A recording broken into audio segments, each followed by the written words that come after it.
Well, welcome aboard. Saturday morning.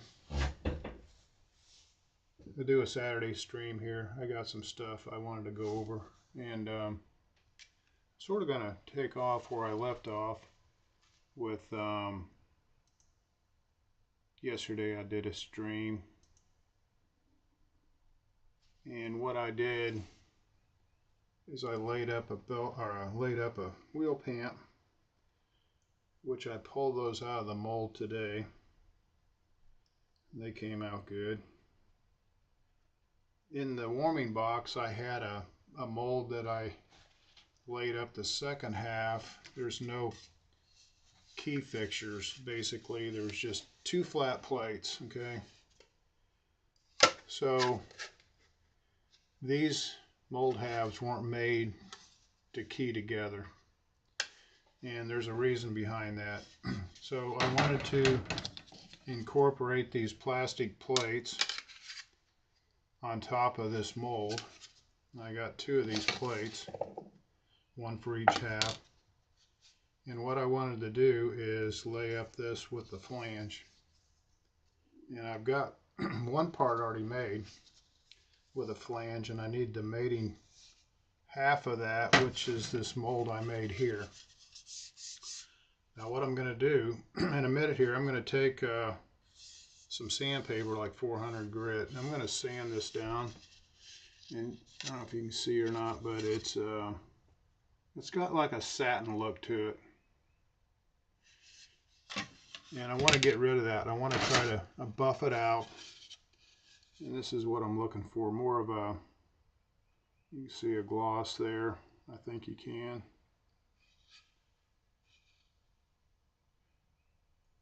There you go.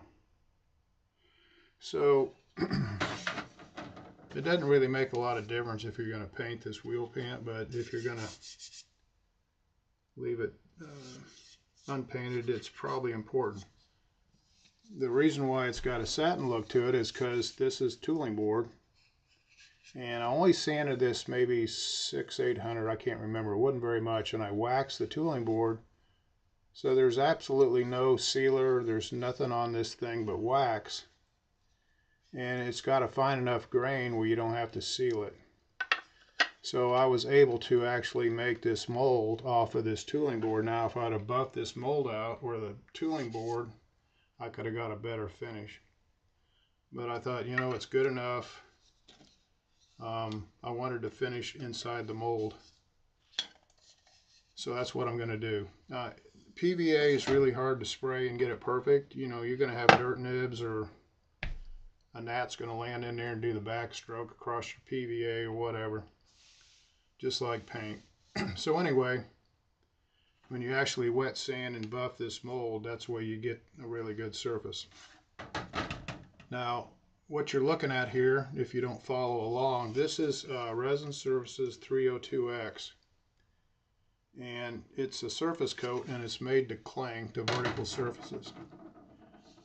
It's a relatively fast kicking surface coat, so if you mix this up thoroughly and you start brushing this surface coat on a mold this size, it starts to thicken by the time you get it all smoothed out.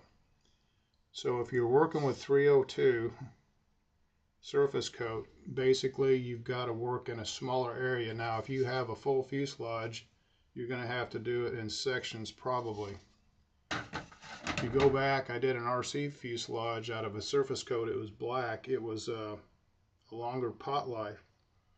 So I was able to lay up a 3-foot fuselage with surface coat without it kicking on me. So you sort of have to tailor the product to your application. So what I'm going to do, I'm going to take this mold. It's got a satin look to it. I'm going to spray a little. I got a mix of a little Windex, mostly water, maybe 10% Windex. And you can actually, let me turn on the comments here just in case. Chat. I always forget to do that. So anyway, there's my chat box. If you got any questions. So let's start out with something sort of coarse. Let's see what this is, 320, 1500. Let's go with 400. 320 is a little coarse. And if I go with worn out 400, I'll probably be all right. And I'll show you how quick the surface coat comes up to a nice gloss. And you don't want to change the shape. Basically, you're not going to sand this enough to really get into it. You just want to get the surface, get this surface cleaned up and buffed. Let me get this down here.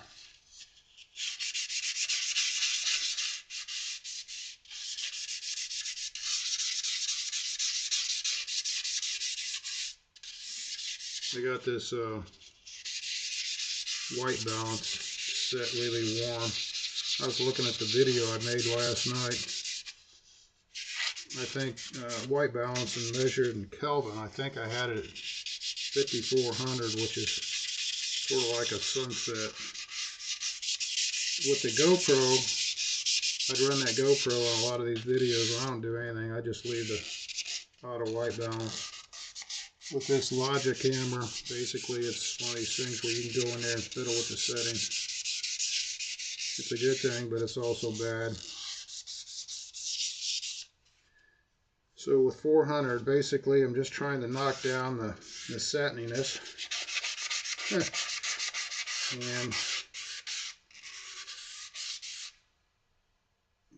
do a lot by feel.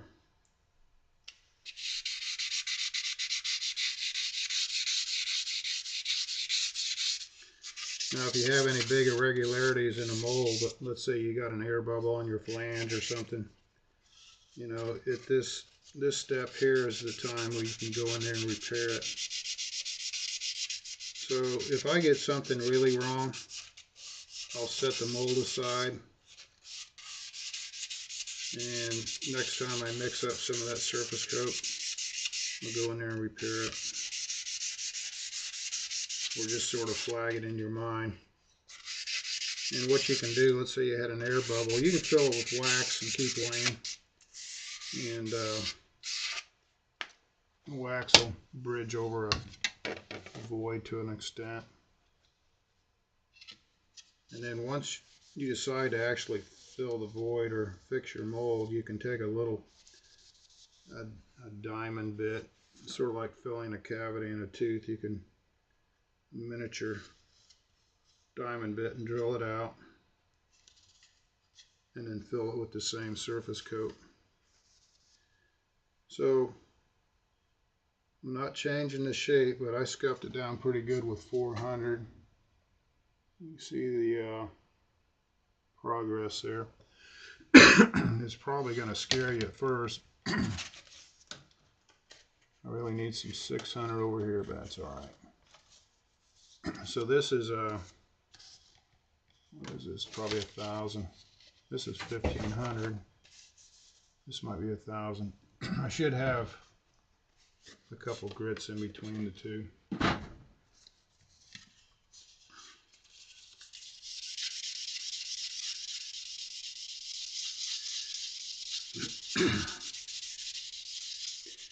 Now obviously this is all done before this the mold release goes on. Chem release or free coat or wax or whatever. You put this on, or you put the mold release and sealer on after you buff it.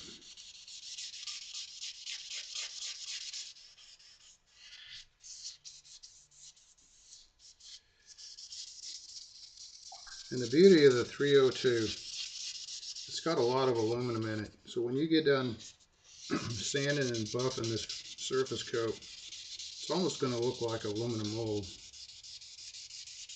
It looks like aluminum because it is. It's just fine powder mixed in with this resin. That's why when you see these surface coats, it'll say 12% per hundredweight on this 302X and 300 curing agent. The reason why it's so low is because you're not curing the filler. All this aluminum powder and fillers they put into this casting resin or surface coat it doesn't need to be cross-linked, so that's why you see a lower ratio of curing agent.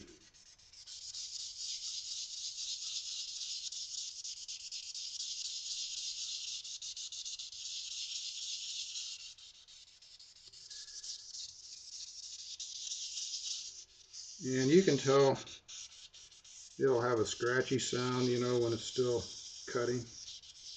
Once you get through the scratchy sound, it'll start to smooth out. And that means you're getting pretty close. And I don't go crazy buffing these to a mere finish. I just want it really shiny, and it doesn't have to be perfect. But by getting some shine in there, your PVA lays down super nice.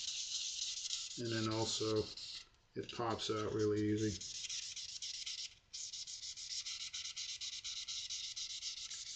And I try to get up in the little corners here at the tail end, but I don't get too crazy with it. You can see all the gray coming off. That's the aluminum filler in the surface coat coming out.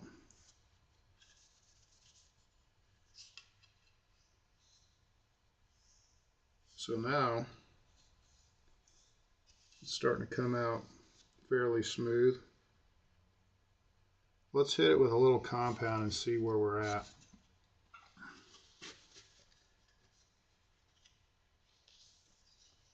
There it is, dry. So I think that was, what, 1,000. I tore off this piece, I'm not sure. This stuff here, it's called metal polish, Autosol. Up there on Gasoline Alley, there's Earl's Speed Performance or Earl something. And Mark in there has a lot of unique, hard to find stuff on the shelf. So I grabbed a box of this stuff, or in a tube. And it's just like any other polishing compound. I think it breaks down when you start buffing. It starts out fairly coarse, and I think it breaks down as you go, and it becomes finer.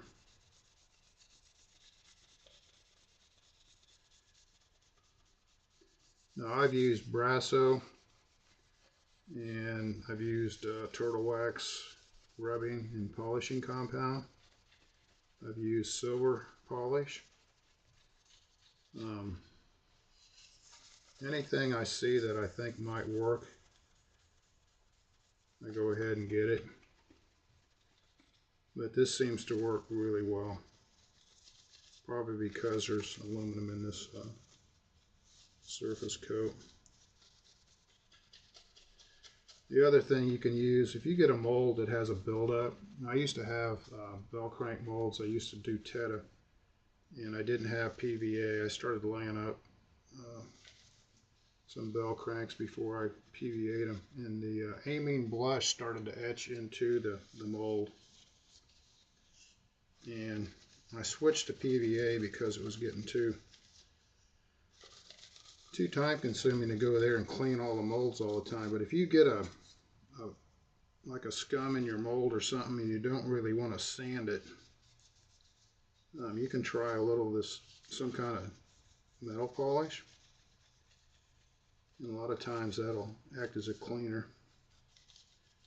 Basically, you're mechanically removing the whatever your problem is, the amine. Or now see right here, there's about the size of a gnat's head. There's a little air bubble right here, and I'll just, you know, when I wax this mold, I'll just fill that pinhole. And I think maybe down the road sometime I'll go through here and set a bunch of these aside, and I'll do all the little pinholes at once.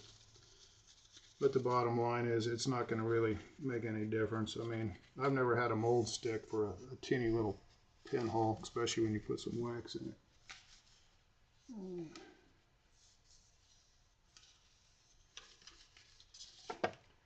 Let's see this chat here. It says sign into chat.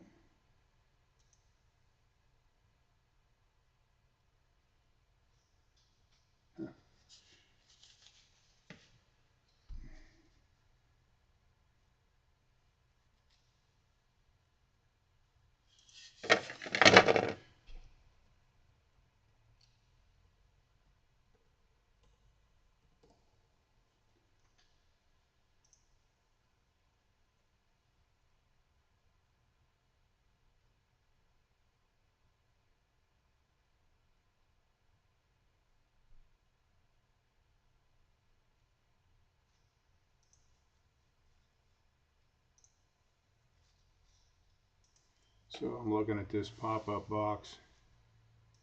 It's want me to sign in. Box.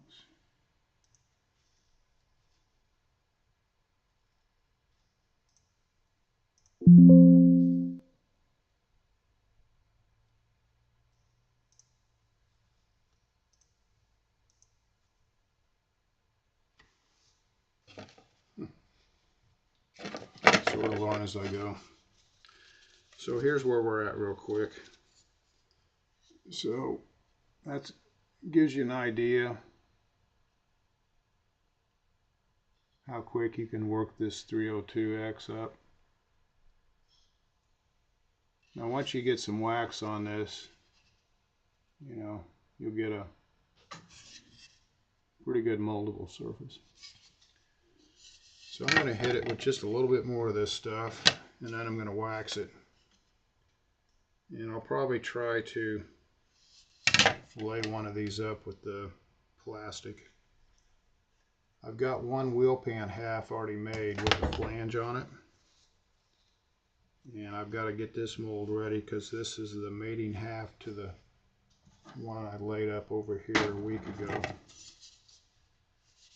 I didn't commit to doing both mold halves with the flange deal until I knew that it was viable. So what I did is I just made one half of the wheel pant. It turned out well, so now that I'm going to make the other half, and I'm going to try to get away from actually seam taping. I want a flange on this part. I want it to be big enough to where I can actually glue the two pieces together without the seam tape.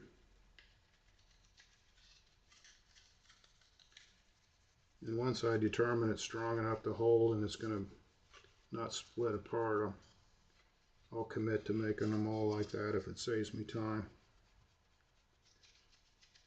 All this stuff I'm doing right here really isn't a way of making really a better wheel pan. It's just about making a wheel pan with less work.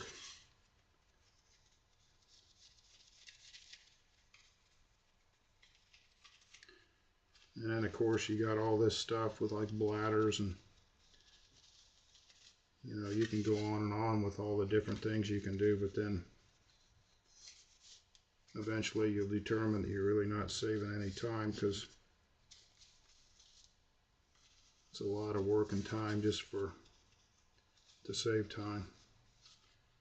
I guess if you're doing huge amounts of these things, it probably would be worth it. Okay, I think we're about to the point where we can put some wax on this thing.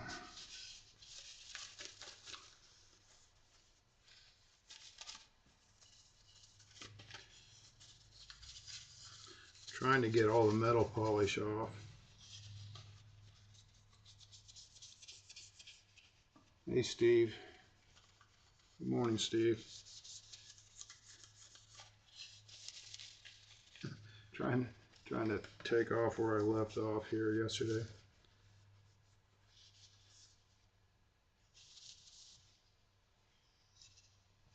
So there's where I'm at. That's about as good as I need it.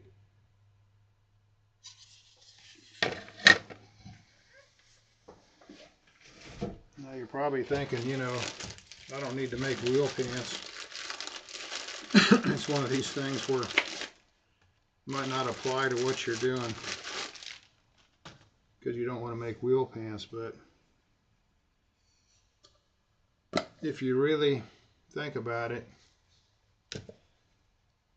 the only difference between a wheel pant mold like this and a fuselage mold or a wing mold or a stab mold for a stunner is the size. It's the same process that I'm going to use.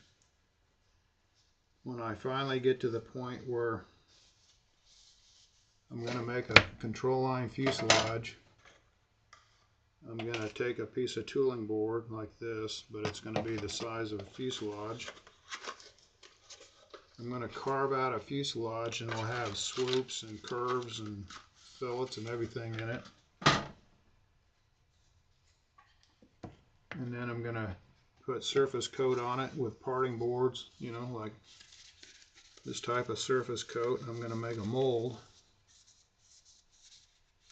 And then I'm going to lay up fuselages. Now, if you follow Chris Cox, he's got a fuselage, or Daily Joe.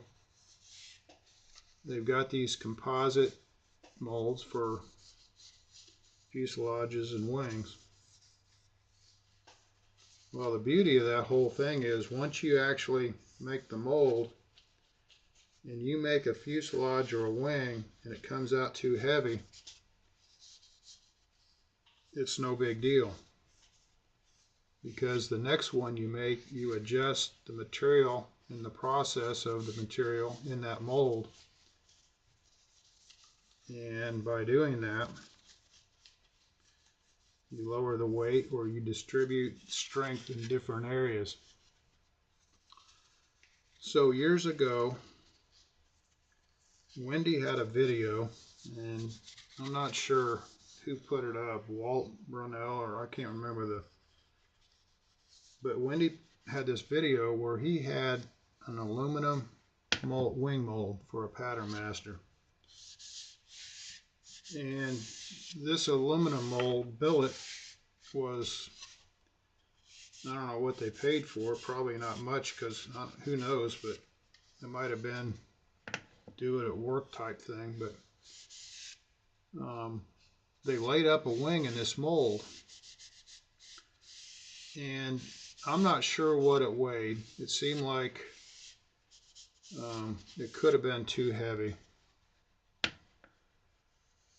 But being an aluminum mold, I would have loved to taken that Pattern Master wing mold, aluminum,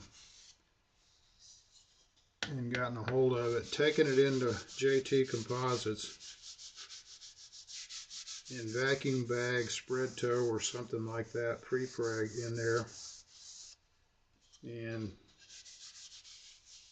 see what I came up with. Now, I'll mention this again at the Nats. I was talking to Paul Walker, and I was showing him this carbon fiber stuff.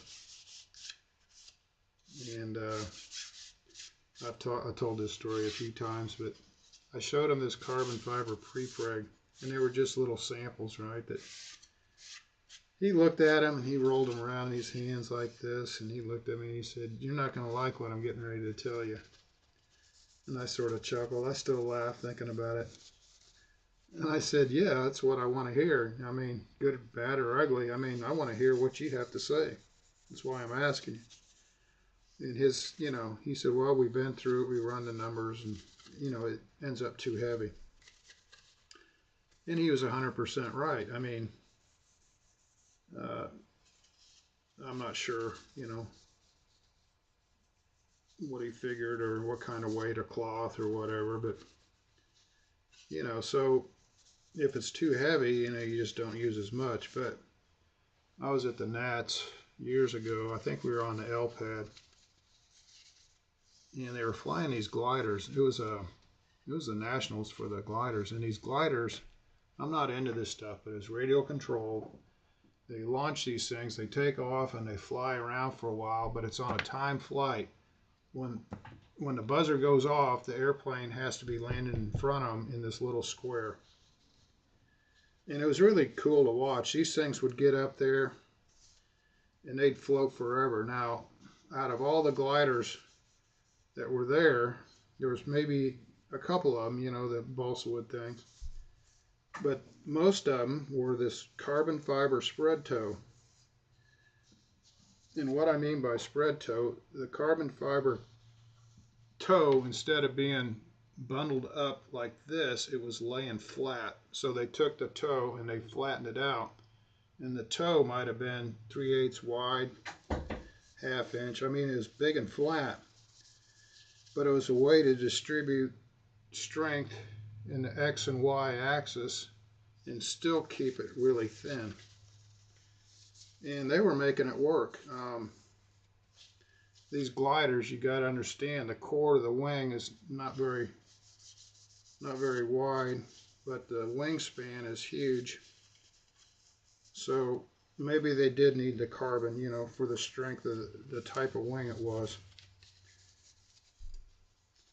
So, and you might have noticed when I wax this mold, I wax both sides. So I'll give this a couple coats. I always like to wax the back side too in case you get any rollover. And this one's already been waxed, but it's ready for another coat.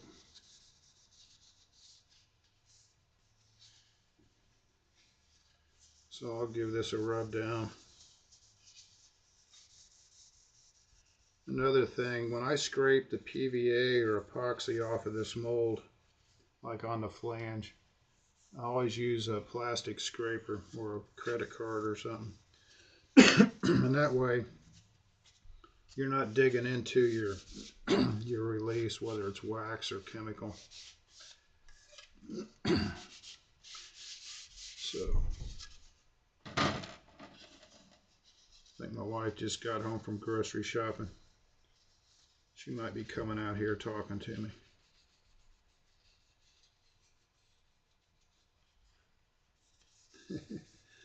Since I'm live, I hope she's nice.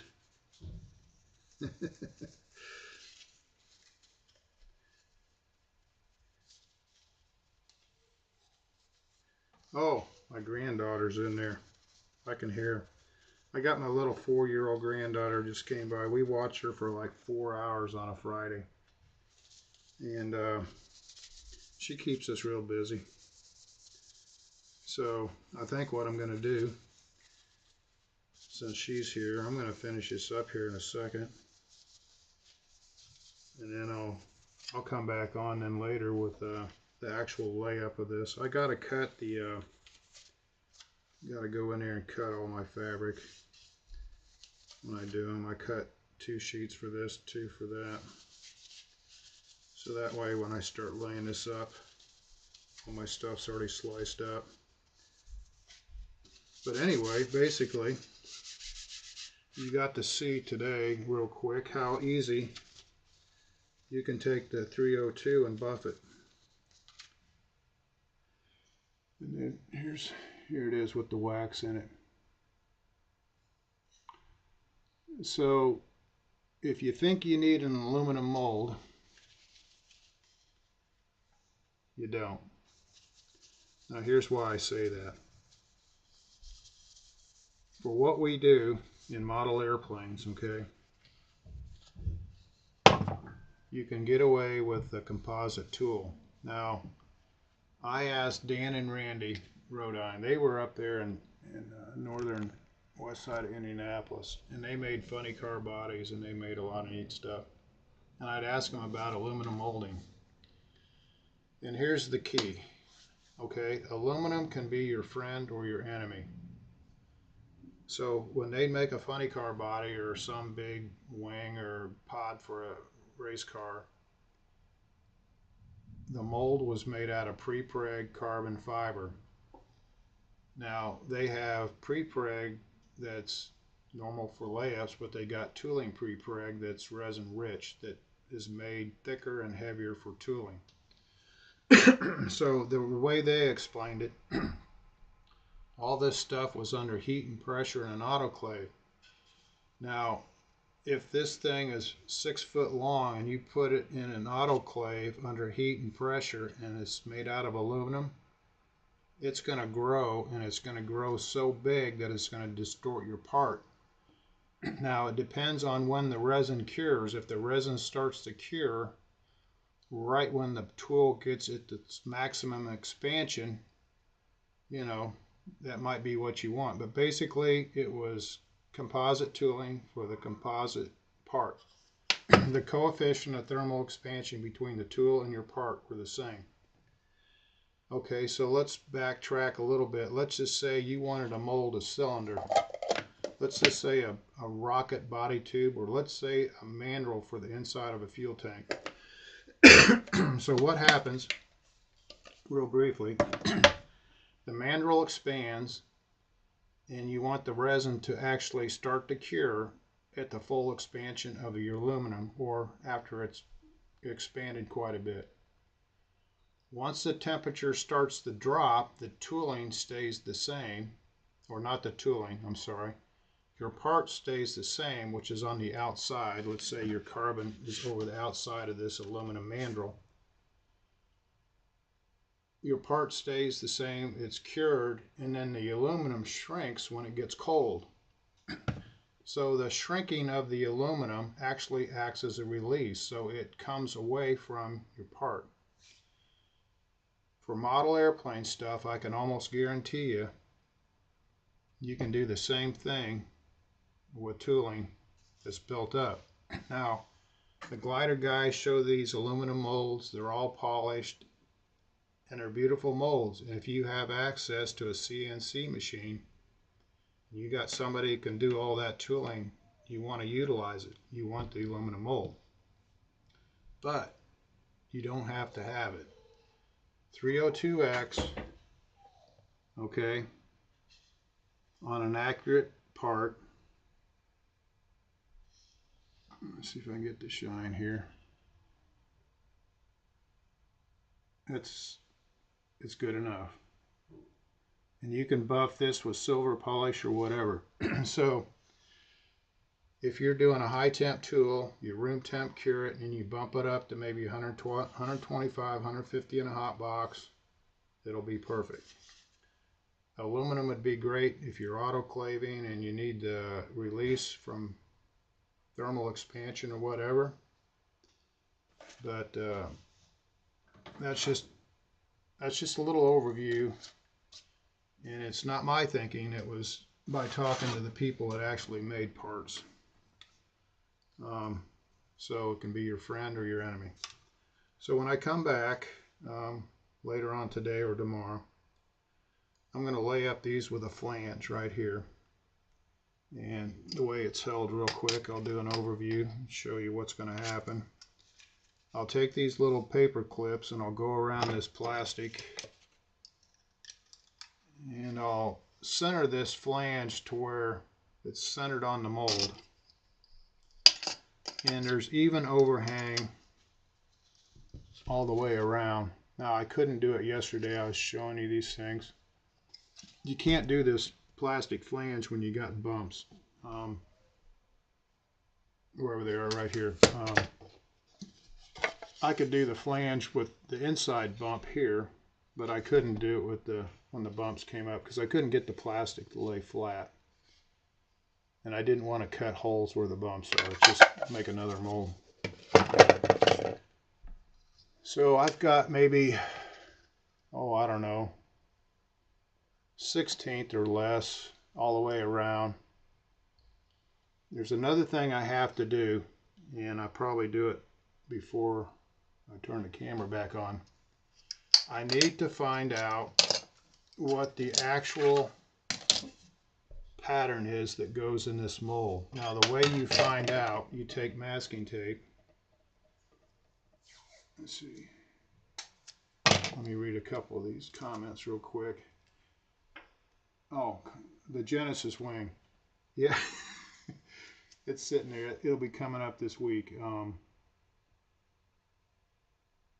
More hairspray than my wife, and I'm bald. Yeah, I put 3 thin coats on my wax molds for mold release. Yes. Thin coats reduce the runs. Yeah, I agree with that.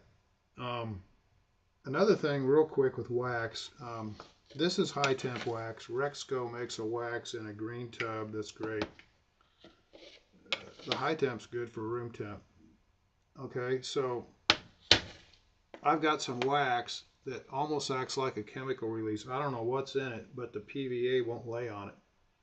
But if you're not using PVA and you want to use wax as a release with nothing else, it's the way to go, and I'll do another video on that. So how I'm going to get this pattern, okay, I'm going to lay masking tape in this mold, and I'm going to go back and forth, whatever, and I'm going to overlap it. So when I pull the masking tape out, it's going to come out in one sheet. And here's what I need to do.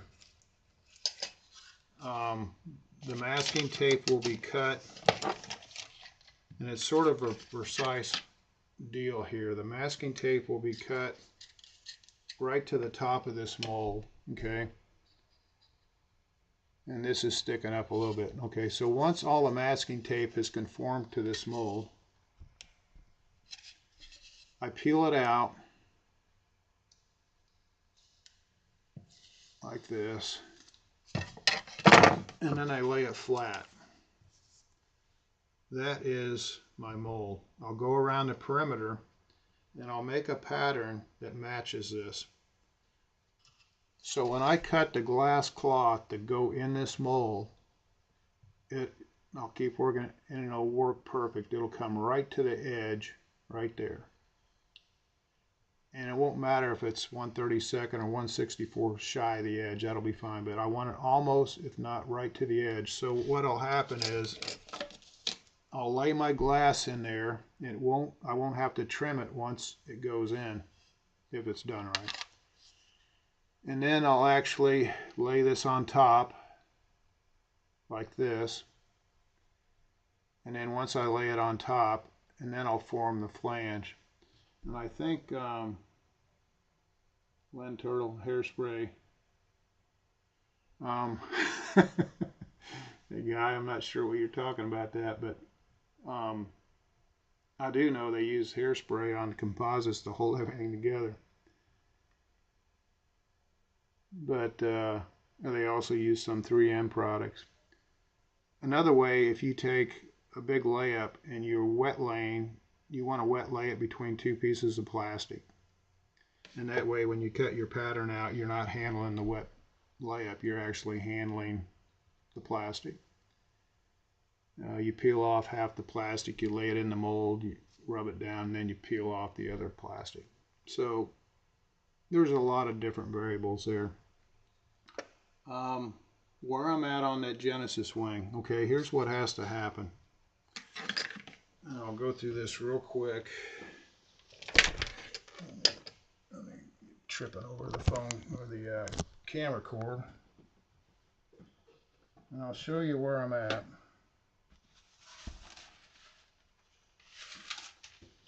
And I'm almost there, really. So here's the wing I think you're talking about. It's a 35 size Genesis. I've got it cut. Okay, this wing is cut with the leading edge radius.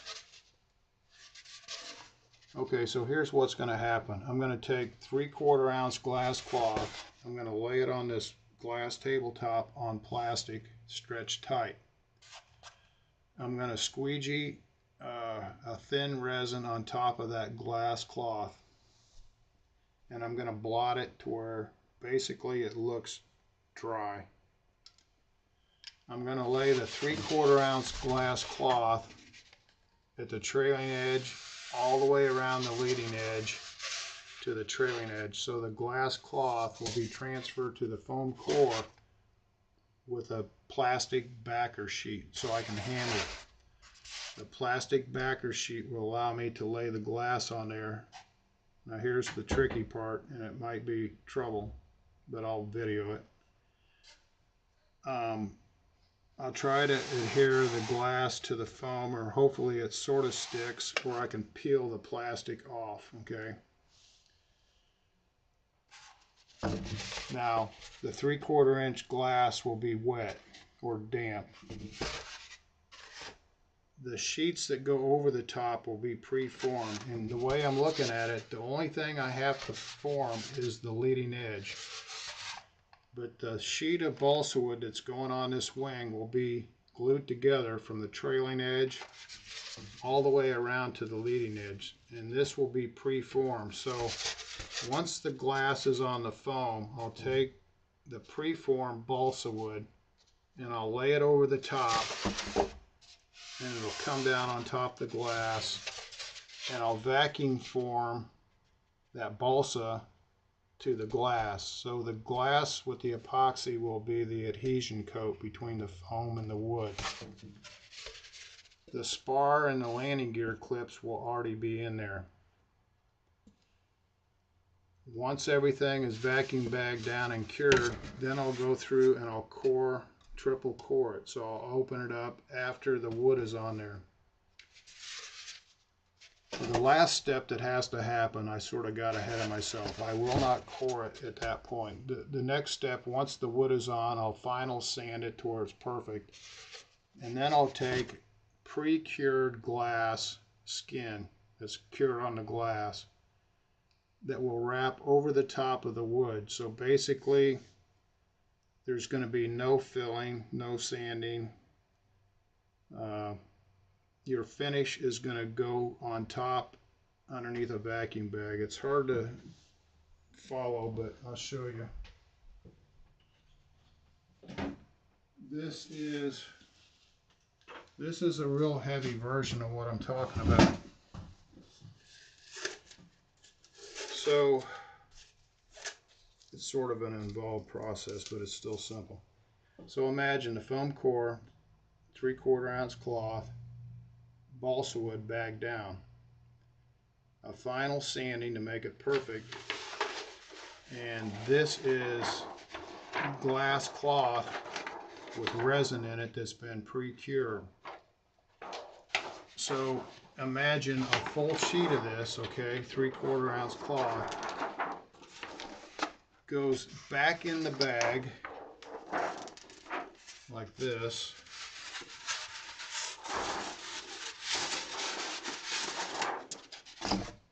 Okay, so this goes back in the bag and it's vacuum bagged down. So basically, you've got a shiny, unblemished surface right here. After you get this vacuum bag down, then you go in and core it. So you got to make sure all the vacuum bag's done before you core it. So basically, okay, so if you want this painted, you paint the glass with whatever. You can use lacquer, automotive. Put the 3/4 on top of your paint, okay. Let it cure, peel it off, and this will have a whiter color to it. And then you bag that down. So here's the trick. Basically, it's a molded wing without a mold. When you mold a wing, you mold it into a female form. You take, and Joe Daly's covered it, there's been numerous people, the glider and all the people, they actually make your wing in a mold. And they do it the reverse of what I just showed you. You lay your paint in the mold, you lay your glass cloth, and then your resin, and then your core material, and then more glass. And then once you make the shell, it pops out. This process is, the foam core is nothing but a mandrel. So the glass cloth, the wood, and more glass cloth. Now you've got the same sandwich structure that you just put in the mold, but now you put outside of the butt. Now, to save weight, when you hot wire this thing, you hot wire it all the way up to that laminate you just put on here. With the exception, you leave the vertical spar here and a foam spar here. So you've come up with a composite wing that hopefully is as light as what they're doing in the mold outside the mold. The beauty of this process with this wing is you don't have to have a mold. And if you want a Genesis wing with, okay, this cord, fine. If you want to lengthen the cord on the next wing, you just cut the foam wing. And there is no mold, you're going off your core. So I explained this to Bob Hunt. We went over the whole thing, and he said, well, he said, I guess you're going to kick the can down the road, you know, take it to the next step. I said, it's not like kicking the can, it's taking the can with a sledgehammer and beating it down the road, basically, is where I'm at. All the people that have done that work before me, it just got me to the point I'm at. Let's see, wax one. Yeah, thin coats. Thin coats. Yeah, it doesn't matter if it's PVA or whatever. You got to lay it on. You know, it's got to go on right. The only way around mold or runs that I've been able to come up with is when I spray, I can't be looking directly at the part. I can't tell by looking straight on how thick. When I spray, I gotta have some candle in there. So when I'm running the airbrush or the spray brush and I'm going over it, I want to be able to see how much is going on from this direction, but I want to see how it's laying this way. So I sort of watch it, and you just want to overlap enough to where you've got it shiny and then it fades out and it's not shiny on the outside of your spray pattern. You want to overlap it enough so then when the overlap comes over it, that becomes shiny. You don't want to have dry streaks in it. And the only way I've been able to do that basically is get the angle when I spray it. So yeah, the Genesis 35 wing is ready for the next step. I'm excited about it. I get down the rabbit hole and I get off track a little bit.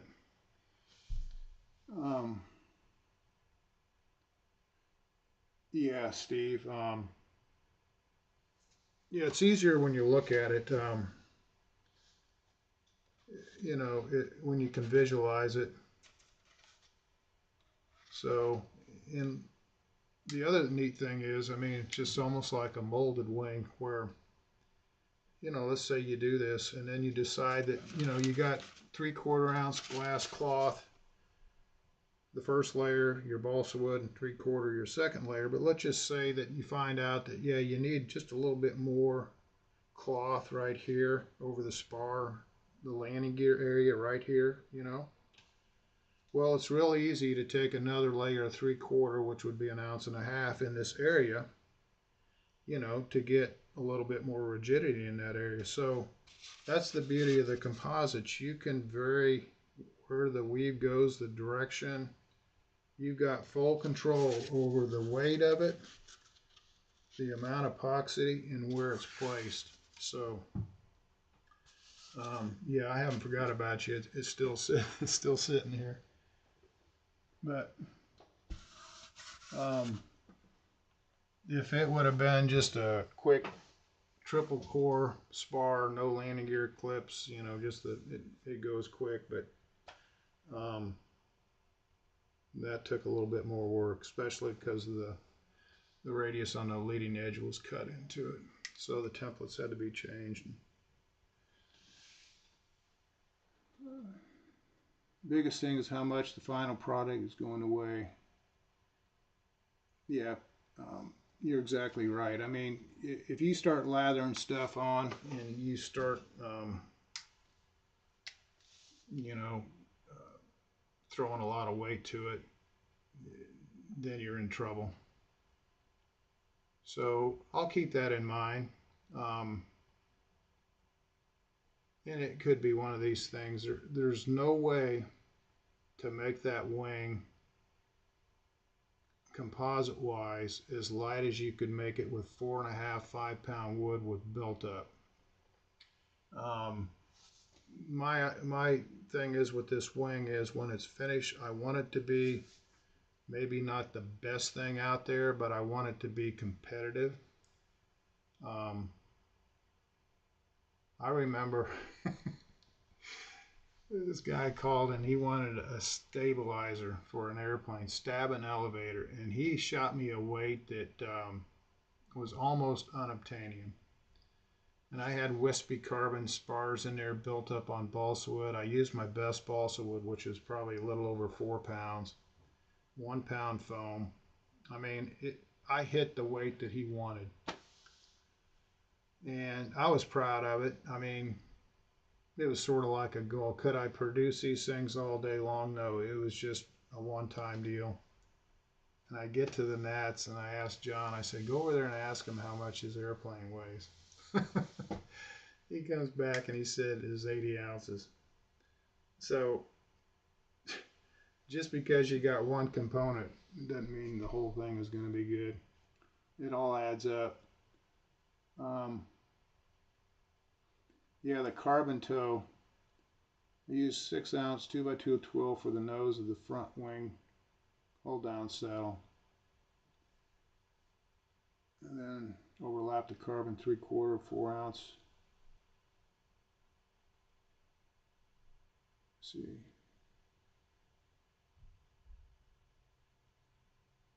Yeah. Yeah, that sounds like the perfect way of doing it. You overlap the wing saddle 3/4 to the tail, then overlap all the fuse half nose too. Yeah. And that's the beauty of the composites. You can do all that stuff. But yes, Steve, when I actually get ready to do that, I might just some Saturday I might just turn on the camera and do a live stream. You can chime in there, and you know, we can chat, and I'll show you what I'm thinking. You can tell me what you're thinking, and then you know, I'll just lay it up on the table. I'll get all the big stuff done, and then we'll go back and we'll do it live. Can't do the whole thing live, but I could get it into the bag, you know, and then we can see.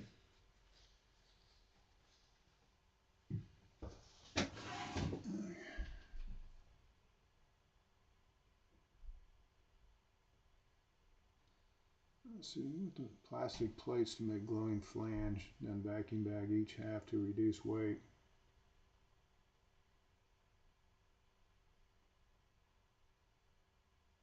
Yeah, okay, so I think what you're talking about, the plastic flange. Let's just say instead of these clamps, okay, here, this is just going to be a test run. Let's say this works out good with this, but let's just say I get to the point where I want to vacuum bag this, okay?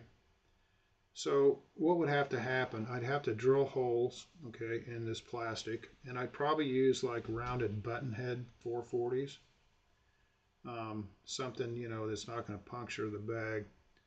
So I'd put the little button heads through there and I'd drill holes.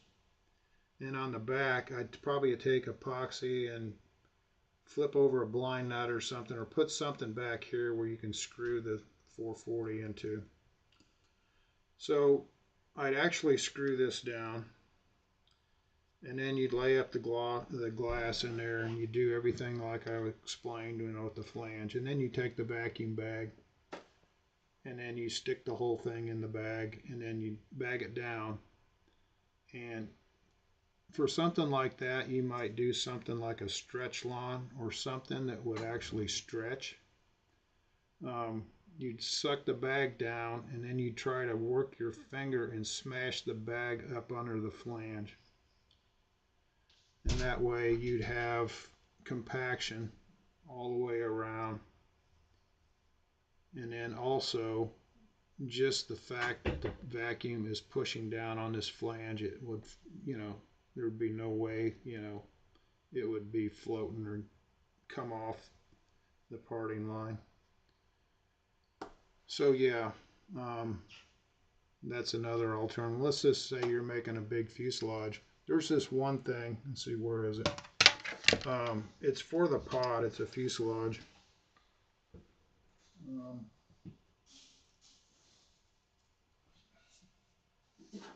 Okay, so this crazy RC thing.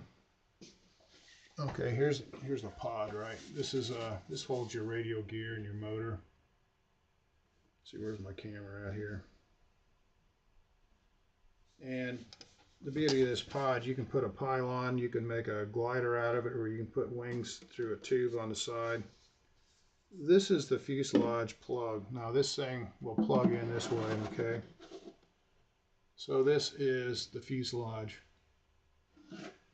Okay, now here comes the problem. You want to make this out of carbon or glass, probably glass since it's RC.